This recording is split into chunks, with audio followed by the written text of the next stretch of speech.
السلام علیکم ورحمۃ اللہ وبرکاتہ۔ اردو کہانیاں سننے کے لیے میرے چینل کو سبسکرائب کریں۔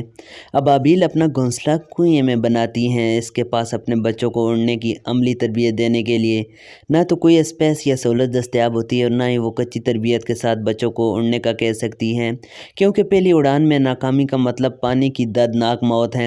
مزید کسی ٹرائی کے امکانات زیرو ہیں۔ آج تک اگر کسی نے ابابیل کے کسی مرے ہوئے بچے کو کنویں میں دیکھا ہے تو بتا دیں۔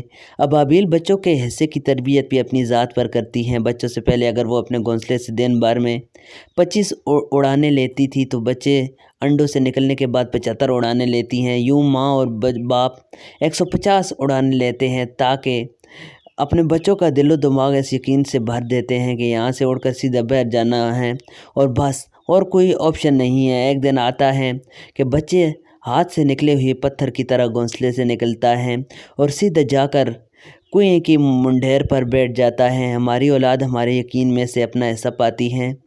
اگر ہم خود یقین اور عمل سے تہ دست ہوں گے تو اولاد کو کیا دیں گے؟ بچوں کو کہانیاں نہ سنائیے بلکہ عمل کر کے دکھائیے۔ یقین کریں وہ جتنا آپ پر اعتماد کرتے ہیں دنیا کے کسی کتابی ہیرو پہ نہیں کرتے۔